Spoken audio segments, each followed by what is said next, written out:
Assalamualaikum warahmatullahi wabarakatuh. Perkenalkan, nama saya Muhammad Rizal Ais, yang akan mengawali pada video presentasi pada kelompok saya dengan pembahasan sejarah perekonomian Indonesia yang beranggotakan Muhammad Rizal Ais, saya sendiri, lalu ada Aimatus Zarho, Muhammad Akmalul Izlal, lalu ada Dewi Oktaviani, Ilham Yusuf Alfaris, dan Sylvia Eka Hardianti. Next, masa demokrasi liberal di Indonesia. Dalam presentasi ini, slide pertama kita akan membahas menelusuri era demokrasi liberal, suatu periode dalam sejarah Indonesia yang berlangsung dari tahun 1950 hingga 1959. Kita akan membahas ciri-ciri utama era ini termasuk sistem politik, kebijakan, ekonomi, dan perkembangan sosialnya. Lalu pada slide kedua, yaitu konsep demokrasi liberal berdasarkan kebebasan individu, menjunjung tinggi hak asasi manusia, kekuasaan tertinggi ada di tangan rakyat, sistem pemerintahan parlementer multipartai. Berbicara pada masa demokrasi liberal, didasarkan pada konsep demokrasi liberal. Demokrasi liberal adalah sistem pemerintah menekankan kebebasan hak individu, hak asasi manusia, dan kedaulatan rakyat. Sistem ini dijalankan melalui pemerintahan parlementer, di mana parlemen atau DPR memegang kekuasaan tertinggi dalam suatu pemerintahan. Periodenya juga diwarnai dengan sistem multipartai, di mana terdapat partai Indonesia yang bersaing dalam pemilihan umum. Kondisi perekonomian sistem ekonomi liberal termasuk pada ekspor, pertanian, ketidakstabilan ekonomi, inflasi yang tinggi. Catatan, pembicara masa demokrasi liberal menerapkan sistem ekonomi liberal. Sistem ini memberikan keleluasaan bagi pelaku usaha yang melakukan kegiatan perekonomiannya, namun Indonesia saat itu masih sangat tergantung pada ekspor produk pertanian, entah itu seperti karet, teh, kopi. Ketergantungan ini menyebabkan ketidakstabilan ekonomi dan tingginya tingkat ketidakstabilan perekonomian Indonesia. Pada slide berikutnya mungkin bisa diteruskan oleh teman saya, Aimatus Zarho. Masa ekonomi terpimpin tahun 1959 sampai 1966. Ada 3 masalah yang harus dihadapi pada masa ekonomi terpimpin. Yang pertama, selama Orde Lama terjadi berbagai penyimpangan. Hal ini karena pada masa Orde Lama tahun 1945 sampai 1966, perekonomian Indonesia mengalami berbagai penyimpangan yang berdampak pada kemunduran ekonomi dan keuangan negara. Salah satu penyimpangan yang terjadi adalah inflasi yang sangat tinggi, dikarenakan beredarnya lebih dari satu mata uang yang tidak terkendali. Hal ini menyebabkan keadaan ekonomi dan keuangan negara pada masa Orde Lama amatlah buruk. Pada awalnya, ekonomi terpimpin yang disambut baik oleh Bung Hatta berubah menjadi ekonomi komando yang statistik atau serba negara. Selama periode 1959 sampai 1966, perekonomian Indonesia cepat memburuk dan inflasi merajalela karena politik dijadikan panglima dan pembangunan ekonomi disubordinasikan pada pembangunan politik. Indonesia masih sangatlah buruk karena negara Indonesia masih belum lepas dari penjajahan Belanda. Hal ini menyebabkan negara Indonesia mengalami fluktuasi harga global dan perubahan permintaan pasar, serta pengaruh pemerintah dalam sektor ekonomi yang menyebabkan sektor swasta tumbuh lambat dan cenderung bergantung pada kebijakan pemerintah. Dan yang kedua yaitu ada hubungan yang erat antara jumlah uang yang beredar dengan tingkat harga. Selama tahun 60-an, sumber penciptaan uang oleh sektor pemerintah merupakan penyebab terpenting dari naiknya jumlah uang yang beredar. Peningkatan jumlah uang yang beredar dapat menyebabkan peningkatan tingkat harga karena lebih banyak uang yang beredar dalam sistem keuangan dapat meningkatkan permintaan terhadap barang dan jasa. Dalam situasi seperti ini, produsen dapat meningkatkan harga produk mereka karena mereka memiliki lebih banyak uang untuk membeli bahan baku dan untuk mempekerjakan tenaga kerja. Oleh karena itu, peningkatan jumlah uang yang beredar dapat memengaruhi tingkat harga dengan meningkatkan permintaan dan mengakibatkan peningkatan harga.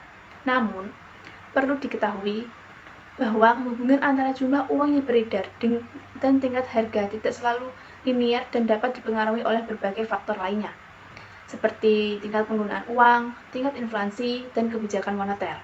Oleh karena itu, analisis lebih lanjut dan data yang lebih akurat diperlukan untuk memahami hubungan antara jumlah uang yang beredar dan tingkat harga dengan lebih baik.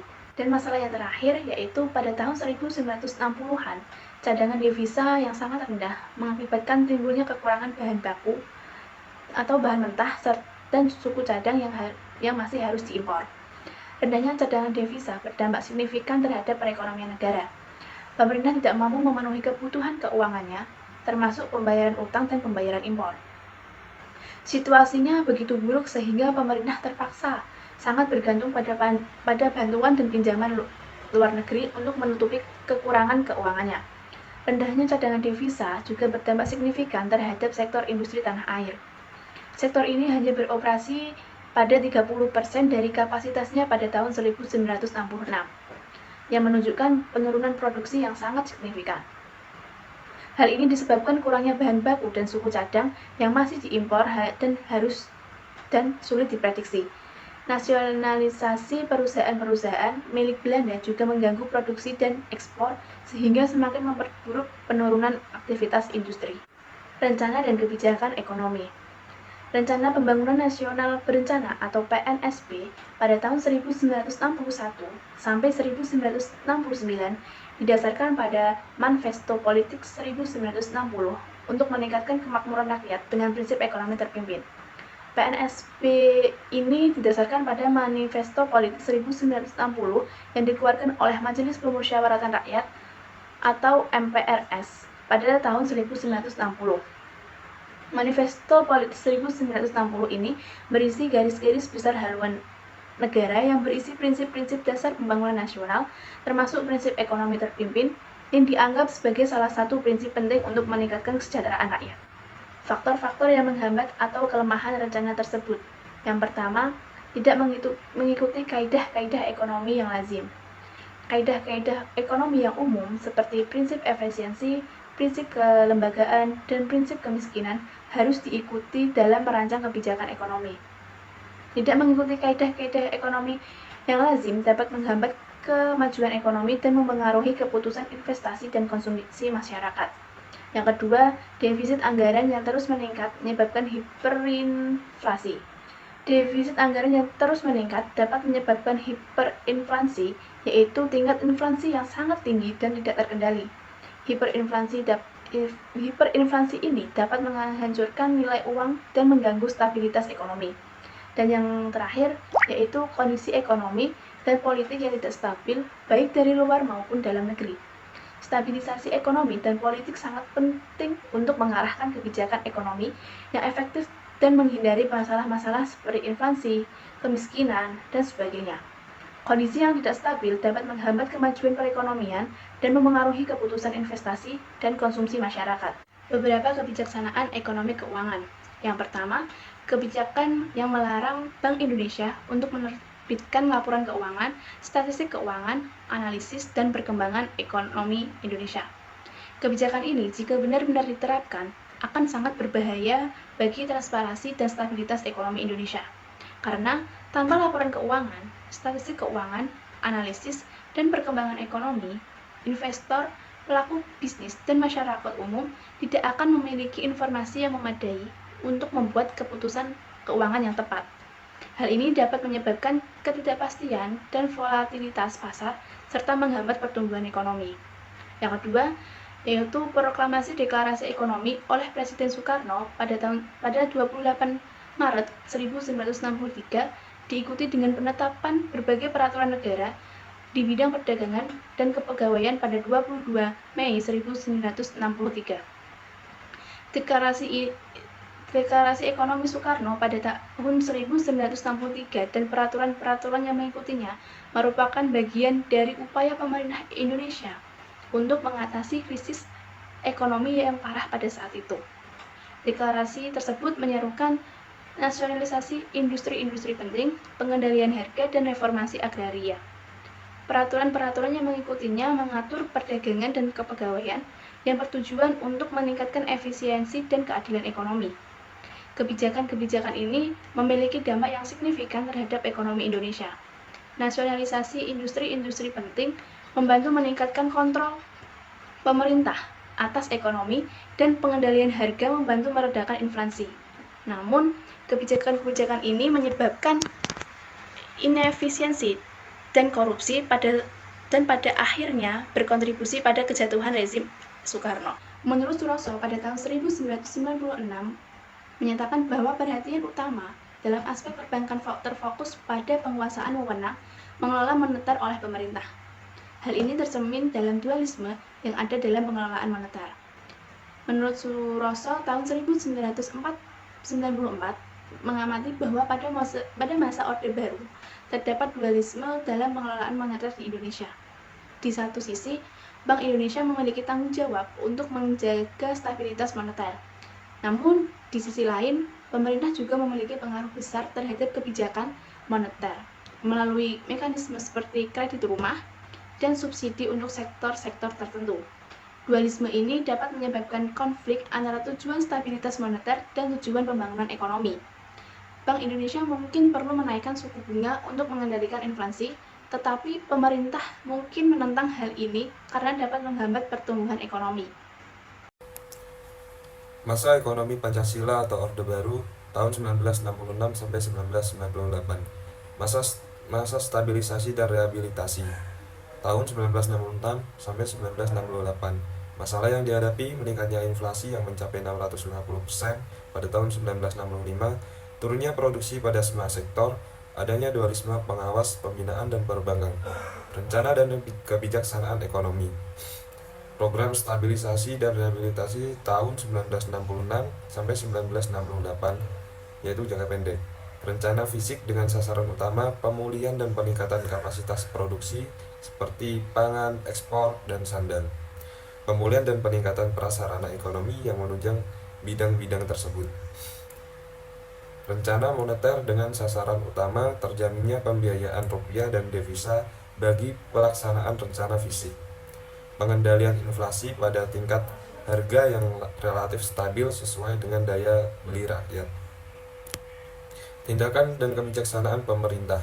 Tindakan pemerintah yaitu banting setir dari ekonomi komando ke ekonomi bebas, dan bebas demokratis dari ekonomi tertutup ke ekonomi terbuka, dari anggaran defisit ke anggaran berimbang. Serangkaian kebijaksanaan Oktober 1966, Februari 1967, dan Juli 1967, antara lain kebijaksanaan kredit yang lebih selektif dalam kurung penentuan jumlah, arah, dan suku bunga. Kemudian menyeimbangkan atau menurunkan defisit APBN. Program pembangunan dimulai tahun 1969 atau 1970.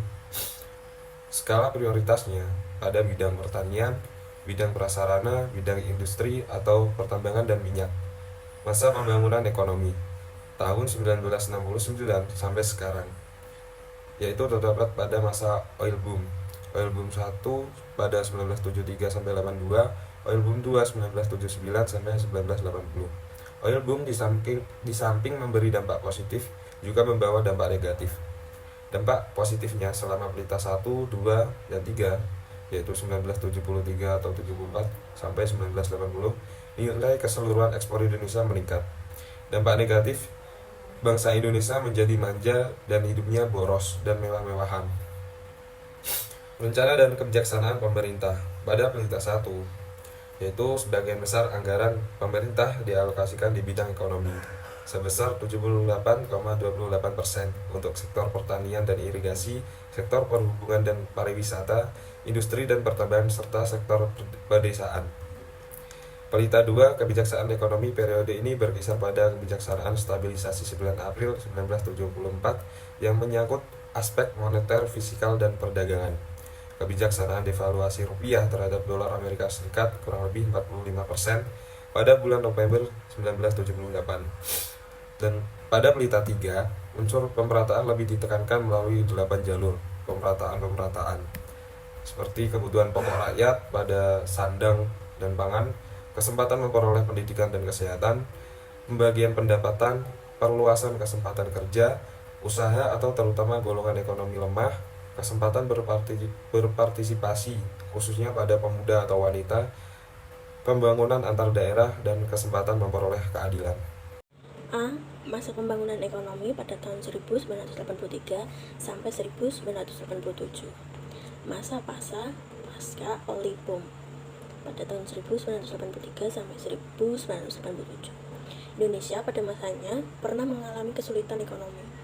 Setelah harga minyak dunia turun pada tahun 1981 sampai dengan 1982 telah mencapai nilai $35.000 per barel. Tetapi harga menurun menjadi 29.053 US dollar per barel pada tahun 1983 sampai 1984. Boomnya minyak memberikan dampak yang signifikan terhadap perekonomian di Indonesia, yang dimana terjadinya lonjakan pertumbuhan ekonomi dan peningkatan pendapatan pemerintah. Namun pada tahun 1980 harga minyak mengalami penurunan yang menyebabkan penurunannya pendapat pemerintah dan peningkatan defisit anggaran. Pemerintah menganggap dengan menerapkan langkah-langkah menghemat dapat termasuk maksud orang yang mengeluarkan pemerintah dan meningkatkan pajak. Selanjutnya, masalah-masalah yang dihadapi adalah terdapat beberapa masalah yang tengah dihadapi, diantaranya yaitu 1. Meresapnya harga minyak pada pasar internasional sepanjang tahun 1983 sampai dengan 1987 dapat menimbulkan masalah berat bagi perekonomian Indonesia karena penerimaan sektor migas menurun, defisit pada transaksi berjalan, dan defisit APBN meningkat. Yang kedua, terkenalnya minyak telah menyebabkan pembangunan infrastruktur yang signifikan seperti pembangunan pelabuhan baru dan perluasan pelabuhan yang sudah ada. Yang ketiga, berkembangnya pada sektor swasta, termasuk munculnya industri-industri baru dan pertumbuhan industri yang sudah ada pemerintah dapat menimbulkan pembangunan sektor swasta dalam upaya mendorong pertumbuhan ekonomi dan mengurangi ketergantungan terhadap negara. Yang kedua, rencana dan kebijakan pemerintah. Kalau terdapat rencana dan kebijakan pemerintah, ada 1. Pemerintah mendevaluasi rupiah terhadap dolar Amerika Serikat untuk membuat ekspor negara lebih kompetitif. Yang kedua, menerapkan kebijakan perpajakan yang mendorong investasi dan pertumbuhan ekonomi. Yang ketiga, terlibat dalam kerjasama internasional dengan negara-negara penghasil minyak lainnya dan organisasi internasional untuk mengajukan kepentingan ekonomi negara dan mengatasi tantangan ekonomi. Terdapat kebijakan reformasi ekonomi. Kebijakan ini diarahkan untuk mencegah yang buruknya neraca pembayaran, mendorong ekspor non-migas, mendorong penanaman modal, dan meningkatkan daya saing produk ekspor di pasar. Lalu terdapat sektor fiskal atau moneter, yang dimana pemerintah melakukan pengamatan diantaranya dengan mengurangi subsidi, meningkatkan penerimaan melalui intensifikasi pemungutan pajak, devaluasi rupiah terhadap US dollar sebesar 31%, tidak mengalami naiknya suku bunga instrumen moneter dalam upaya mendorong kegiatan ekonomi dan pengarahan dana serta memperbaiki posisi neraca pembayaran. Yang kedua yaitu sektor real struktural. Terdapat PAKMI tahun 1986 yang menyangkut ekspor, kemungkinan petani agar fasilitas kepemimpinan dan pengembalian biaya masuk, pembentukan sebuah kawasan yang terkait. Lalu ada PAKTO tahun 1986 yang menyangkut ekspor, kemudian menggantinya pada sistem non tarif dengan sistem tarif untuk mencegah manipulasi harga barang, menyempurnakan biaya masuk, dan biaya masuk bertambah. Kegiatan ekonomi memanas atau overheated tahun 1980. Ekspansi kegiatan ekonomi selama tahun 89 sampai 91 ada sangkut pautnya dengan kebijakan deregulasi pemerintah yang sudah dimulai dilaksanakan secara bertahap sejak tahun 1983. Rangkaian tindakan deregulasi tersebut mendorong terhadap kegiatan dunia swasta yang beberapa tahun sebelumnya telah menjadi penggerak dalam ekspansi ekonomi. Ekspansi ekonomi tersebut disertai oleh ekspansi moneter yang besar sebagai naiknya permintaan domestik yang mencangkup tingkat investasi maupun konsumsi. Menurut Sumitro Joyokusumo pada tahun 1993 mengatakan bahwa dari sudut kestabilan keuangan moneter, ekspansi ekonomi yang ditandai oleh laju pertumbuhan pesat selama 3 tahun berturut-turut ini dianggap terlalu panas atau overheated. Masalah yang dihadapi, kecenderungan terjadinya ekspansi ekonomi berbarengan dengan ekspansi moneter, sehingga membuat ekonomi memanas. Jika hal ini dibiarkan berlangsung terus-menerus, maka akan membahayakan kestabilan harga dalam negeri dan melemahkan kedudukan Indonesia dalam hubungan ekonomi internasional, khususnya di bidang neraca pembayaran luar negeri. Indikator-indikator yang digunakan antara lain, yang pertama ada indikator ekspansi ekonomi. Indikator ini adalah parameter atau tanda-tanda yang digunakan untuk mengukur pertumbuhan atau ekspansi dalam aktivitas ekonomi suatu negara.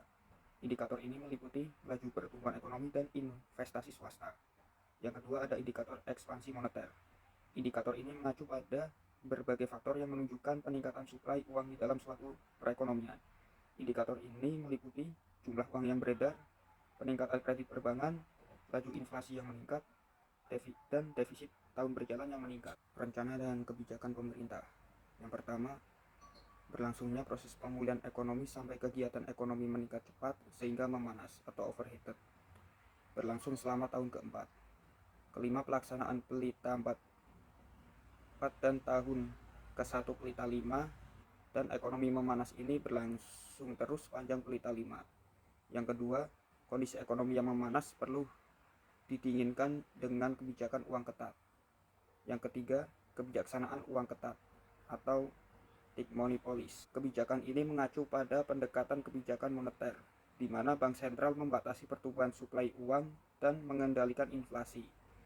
Untuk mendinginkan kondisi ekonomi yang terlalu panas, maka dilakukan kebijakan fiskal dan kebijakan moneter. Yang pertama, meningkatnya penerimaan dalam negeri, yaitu sebesar 28,73 triliun pada tahun 1989, lalu 39,54 triliun pada tahun 1990, dan 41,58 triliun pada tahun 1991. Yang kedua, kebijakan moneter atau perbankan. Dengan yang pertama, membatasi kredit bank melalui politik diskonto untuk mengatur suku bunga di pasar keuangan dan didukung operasi pasar terbuka dengan instrumen SBI dan SBPU. Mengawasi likuiditas bank melalui ketentuan LDR atau rasio untuk mengukur kemampuan bank untuk memenuhi kewajiban keuangannya.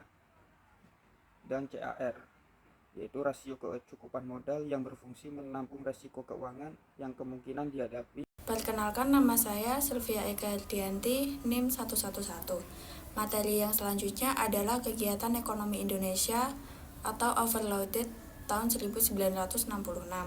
Pertumbuhan jumlah uang yang beredar atau M2, meningkatnya inflasi, investasi, dan kuatnya arus modal luar negeri, terutama yang bersumber dari hutang swasta luar negeri, menyebabkan transaksi berjalan yang makin membengkak, menunjukkan bahwa kegiatan ekonomi Indonesia berlangsung melampaui daya dukung atau kemampuan yang ada.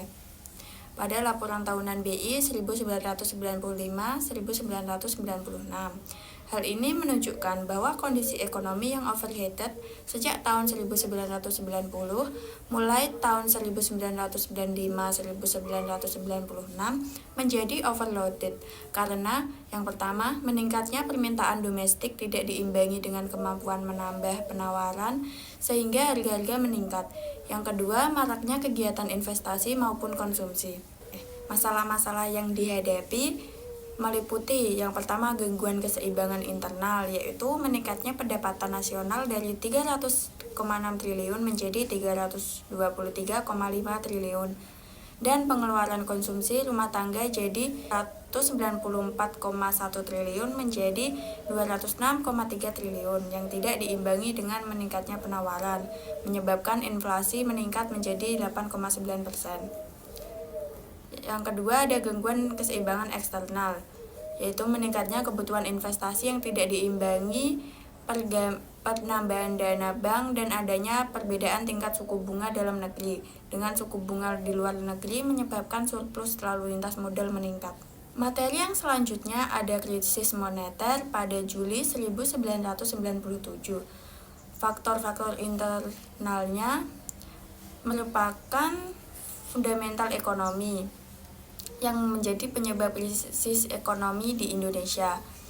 Misalnya, pertumbuhan ekonomi, pendapatan nasional, tingkat inflasi, jumlah uang beredar, jumlah pengangguran, dan jumlah investasi. Faktor-faktor eksternalnya adalah Jepang dan Eropa Barat mengalami kelesuan pertumbuhan ekonomi sejak awal dekade 90-an, dan tingkat suku bunga sangat rendah. Dana sangat melimpah sehingga sebagian besar arus modal swasta mengalir ke negara-negara Asia Tenggara dan Timur yang akhirnya membuat krisis. Teori-teori alternatifnya yaitu ada teori konspirasi, teori contagion, dan teori business cycle atau konjungtur. Faktor-faktor non-ekonomi ada yang pertama, dampak psikologis dari krisis Indonesia adalah merebaknya fenomena kepanikan, sehingga para pemilik modal internasional memindahkan modal mereka dari Indonesia secara tiba-tiba. Yang kedua, kepanikan ini kemudian diikuti oleh warga negara di Indonesia, sehingga sekelompok orang berusaha meraih keuntungan dengan cara menukar sejumlah uang yang besar rupiah terhadap dolar AS. Kontraksi ekonomi pada tahun 1998.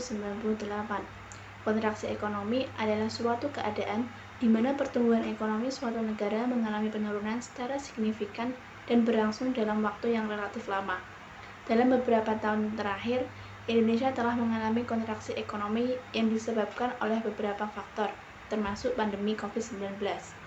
Kontraksi ekonomi ini berdampak pada penurunan pertumbuhan ekonomi, penurunan konsumsi, penurunan investasi, dan penurunan produksi.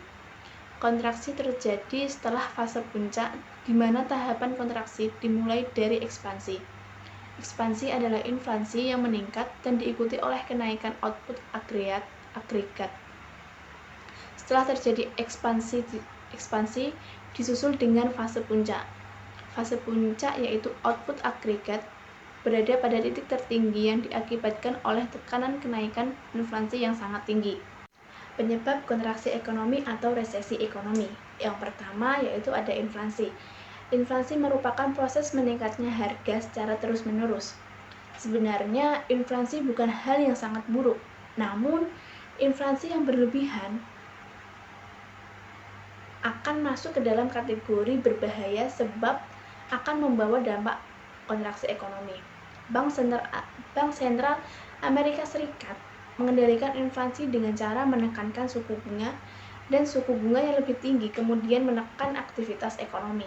Meskipun menaikkan suku bunga juga berisiko mengakibatkan kontraksi ekonomi. Yang kedua yaitu deflasi berlebihan. Meskipun inflasi yang tak terkendali dapat menyebabkan kontraksi ekonomi, deflasi dapat memberikan dampak yang lebih buruk. Deflasi merupakan kondisi saat harga turun dari waktu ke waktu dan menyebabkan upah menyusut. Kemudian, upah tersebut akan menekankan harga. Deflasi sendiri lebih berdampak pada para pemilik usaha, penyedia barang maupun jasa. Ketika individu dan unit bisnis berhenti mengeluarkan uang, hal tersebut akan berdampak pada rusaknya ekonomi. Penyebab deflasi sendiri diantaranya terjadi jumlah produksi yang membludak secara bersamaan dari berbagai perusahaan, juga menurunnya permintaan produksi sebuah produk, serta menurunnya jumlah uang yang ada di pasaran. Yang ketiga yaitu nilai impor lebih besar dari ekspor. Negara yang tidak dapat memproduksi kebutuhannya sendiri kemudian mengimpor dari negara lain. Sebaliknya, negara yang memiliki kelebihan produksi dapat mengekspor ke negara yang membutuhkan komoditas tersebut.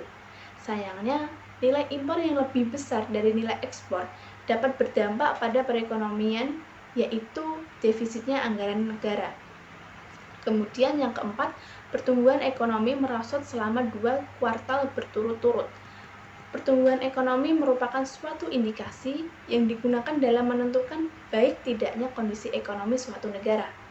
Jika pertumbuhan ekonomi mengalami kenaikan, maka negara tersebut masih dalam kondisi ekonomi yang kuat, begitu pula sebaliknya. bruto sebagai acuan produk. Jika produk domestik bruto mengalami penurunan, maka dapat dipastikan bahwa pertumbuhan ekonomi negara yang bersangkut mengalami kontraksi ekonomi. Yang kelima atau yang terakhir yaitu tingkat pengangguran tinggi. Tenaga kerja sebagai salah satu faktor yang berperan penting dalam menggerakkan perekonomian Indonesia. Jika suatu negara tidak mampu menciptakan lapangan kerja yang berkualitas bagi para tenaga kerja lokal, maka tingkat pengangguran akan semakin meningkat. Resikonya adalah tingginya tingkat kriminal guna memenuhi kebutuhan hidup. Kebijakan untuk mengatasi kontraksi ekonomi atau resesi ekonomi. Yang pertama yaitu ada kebijakan moneter. Kebijakan moneter ini dilakukan oleh Bank Sentral yang dapat menurunkan suku bunga untuk mendorong pinjaman dan pengeluaran. Yang kedua yaitu ada kebijakan fiskal, yang mana pemerintah dapat meningkatkan pengeluaran atau memotong pajak untuk meningkatkan permintaan agregat. Yang ketiga yaitu intervensi pemerintah. Pemerintah bisa memulai proyek infrastruktur atau program stimulus lainnya untuk merangsang aktivitas ekonomi. Yang terakhir yaitu reformasi struktural. Langkah-langkah untuk meningkatkan produktivitas dan daya saing ekonomi jangka panjang juga dapat membantu mengatasi kontraksi ekonomi.